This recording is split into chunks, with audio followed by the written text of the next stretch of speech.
Baptist Broadcast. Thank you for tuning in through Spotify, iTunes, Podcast Addict, Anchor.fm. If you're watching on YouTube, you see that big subscribe button. Click subscribe to the channel and that bell for continued notifications so that you... I really butchered that. Click that big subscribe button underneath this screen and also click the bell for continued notifications so that you see content when it drops. I've been kind of involved in some controversy, and everybody knows what it is. I've had to do a clarification video on James White's accusations. He called me a liar, a slanderer, and so on. So we had to clear those things up, just for the benefit of the audience, and I'm going to clear something up here as well. But I don't want to just I can't stand it when hosts of podcasts, they allow their podcast to devolve into character defense. And they're just constantly, it's like they're insecure about who they are and what they say, and so they constantly have to defend themselves. They feel the need to continuously defend their own character, and they're doing that more than they're doing anything else. I feel like I have to say something, but I want to say that something within the context of perhaps making this a teachable moment where we can all learn something. And really the context here is good scholarship. We want to know how to do good scholarship. We want to know how to interact with those with whom we disagree correctly. And at bare minimum, when we're interacting with people we disagree with, at bare minimum, the object of our conversation needs to be the truth. Just basic principle there, right? I mean, if we're going to disagree, let's hope it's not over the color of our tie. Or, let's hope it's not over our preference for one theologian or another, for one dude over another, right? Let's hope that our engagement with one another circles around the issues and the problems and around the truth. So recently, Dr. Owen Strachan, who is a former professor of mine, he posted this on Twitter.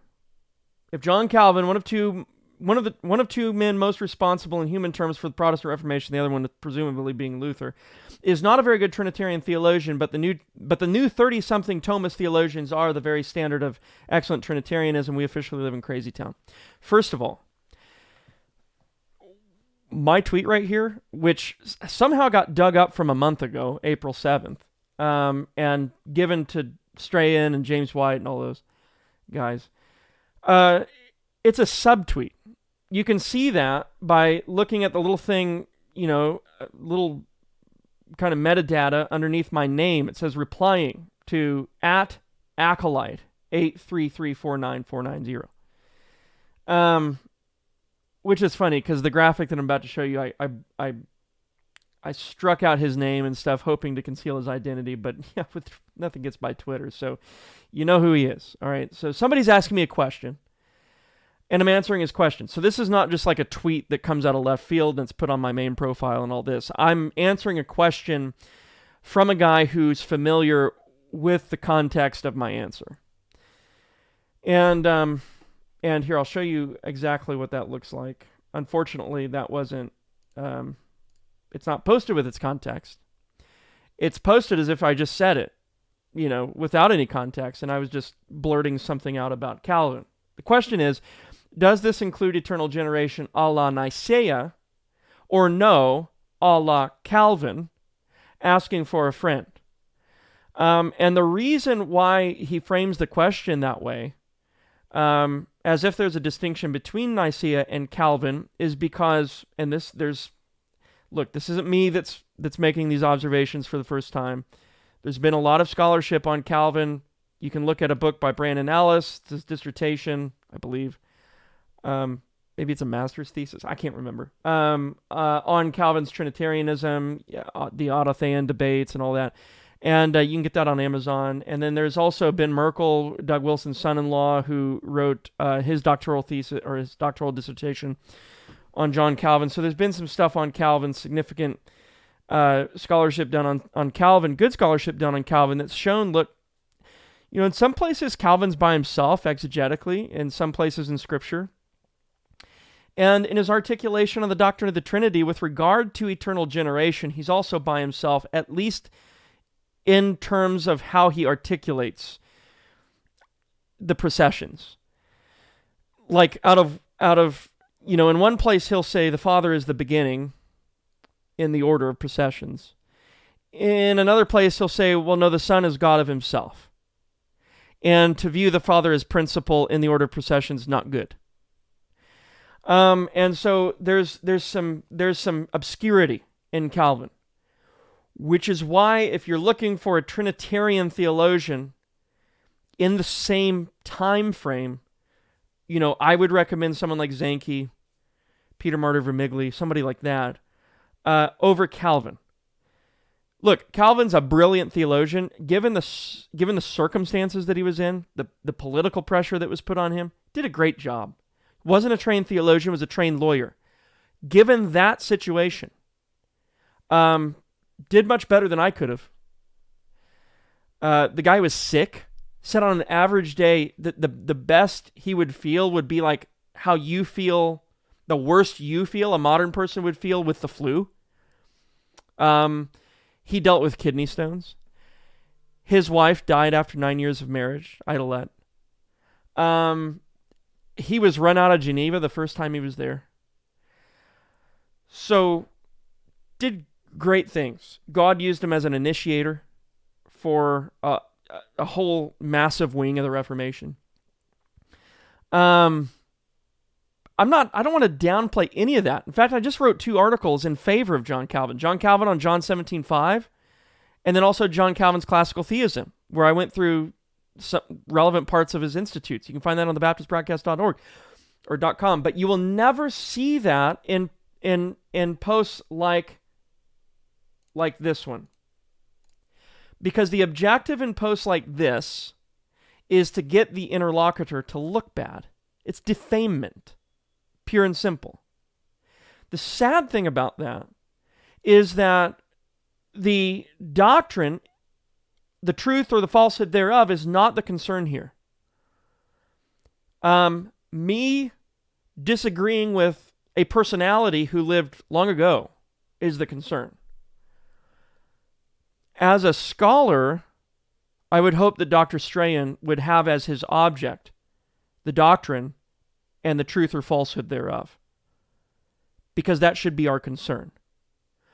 When we think about what makes good scholarship, when we think about what makes for an earnest, productive discussion aimed at the truth, we can't get upset that someone doesn't like such and such, or that someone doesn't prefer such and such's articulation of the doctrine of the Trinity, but would much rather get articulation from Zanke or, the 17th century guys. The problem is not that, so the issue here really should not be, this is a distraction. The fact that I say Calvin was not a very good Trinitarian theologian, who cares that somebody said that? Why did I say that? What's the doctrine here? What's the teaching here? What is the doctrine? Is it true? Is it false? That's what matters. That's what makes for productive conversation. Instead, it's all about Thomas Aquinas. It's all about John Calvin. It's all about James White. It's all about Owen Strachan. It's all about Josh Summer. And so when you make the dialogue all about persons, dudes, you're distracted from really the meat of the matter, which is the doctrine. And you fall into the trap where you're like, okay, well, I follow Paul, I follow Apollos, I follow, Peter, Cephas. Instead of being concerned with the faith. So where else did this? So he goes on and he puts out another tweet. Good guys and bad guys per the new evangelical Thomism. So another thing about being good scholars. You usually do not apply monikers to your interlocutors that they do not apply to themselves. That just seems to be, baseline etiquette. I've never called myself a new evangelical Thomist. I've never called myself a Baptist Thomist. I don't think I've ever called myself a Thomist. And if I have, I wouldn't call myself that now. But I really don't think I've ever even applied that moniker to myself, unqualifiedly. Maybe Thomistic, in the sense that, there's some continuity between the language of the 1689 and some of the stuff in Thomas. But really the issue here is the doctrine of the confession. Is the doctrine true? Is it false? That's the real issue. Good. And here Strachan is trying to characterize, I don't know if he's trying, but he's characterizing what he believes we believe good is. Catholic Thomist, Thomas Aquinas himself, unbelieving Aristotle, 30-something Facebookers. So, if you look back at any of my stuff, here's an episode on Gregory of Nyssa. Here's an episode on Calvin and natural theology. Here is an episode on Basil. It's just my YouTube channel. Here are some articles on John Calvin recently. John Calvin on 17.5, John 17.5, and John Gill on Christology. Plenty of stuff on the confession. Because that's what I am. I'm a confessional particular Baptist. And so, where is engagement with me or the things that I've said along those lines? Interestingly, it's absent. If you read only Owen Strachan or James, or just listen to James White on the Dividing Line, you would think that I'm a new evangelical Thomist. You would think that I like Catholic Thomists, and that's all I recommend. You would think that all I recommend is unbelieving Aristotle, Catholic Thomists, 30-something Facebookers, myself and others. Thomas Aquinas himself. That's all I recommend. That's all I talk about. Can we find presuppositionalism in the 1689? That's a month-old episode on the YouTube channel, my YouTube channel. Short clip, what is saving faith? That's 6 days ago. Why should you go to church? Short clip.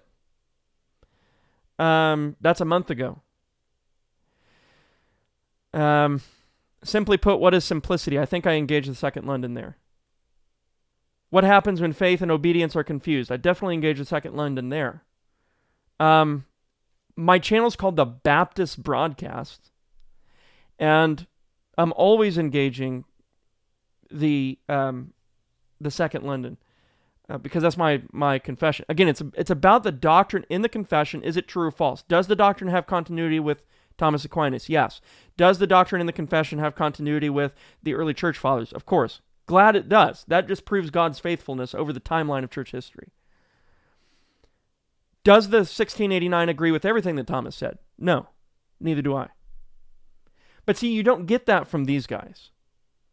All you get from these guys is, this is a new evangelical Thomist. This is a Reformed Thomist. This is a Baptist Thomist. Thomas. Make it all about an individual. Make it all about a person.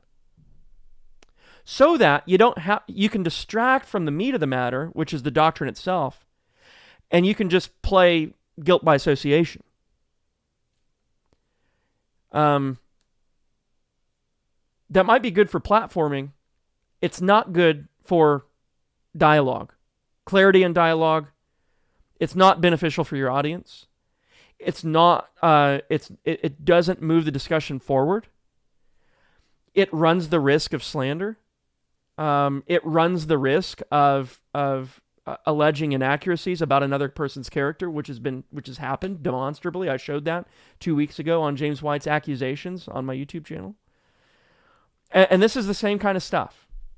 This is not an accurate tweet about me or about anyone else that he could possibly be interacting with. I'm just thinking about all the different Francis Turretin's been huge for me. I have gone back to Francis Turretin over and over and over again. If you first volume of the Institutes of Elenctic Theology is probably one of the most opened volumes in my library, second to the Bible. So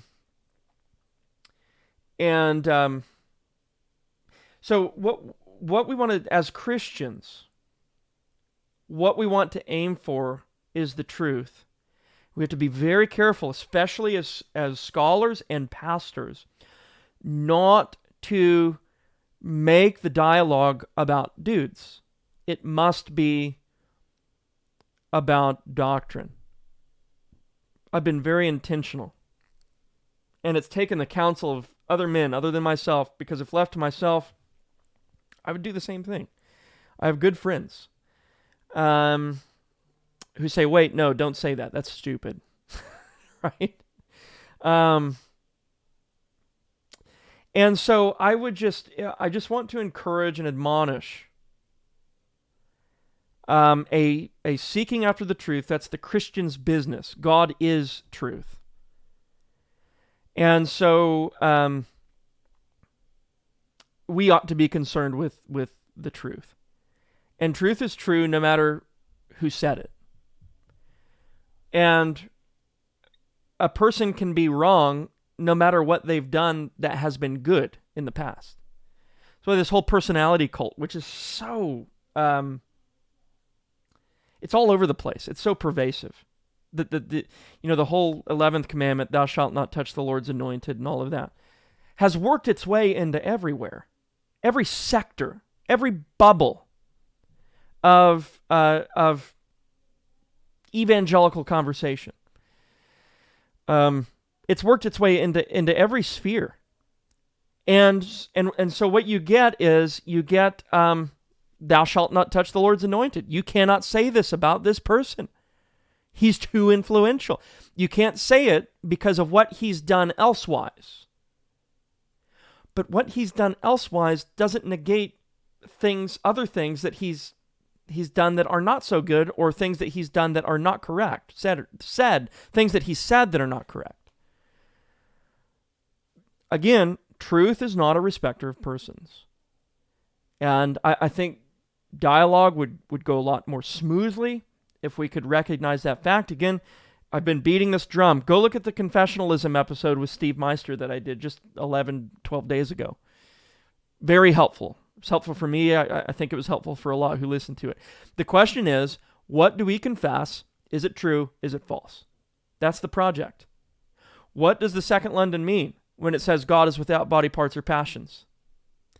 What does the Second London mean when it says that in chapter 8 with regard to Christ's two natures, that they are that they're without conversion, that they're without composition or confusion? What does that mean? And how does that apply to our exegesis of places like John 17:5? That's the project. What is true? What is false? Anyways, guys, hopefully this was helpful. God bless. If it was helpful, please give it a share, retweet, whatever your social life is like online. And don't forget to subscribe to the channel. Have a good one.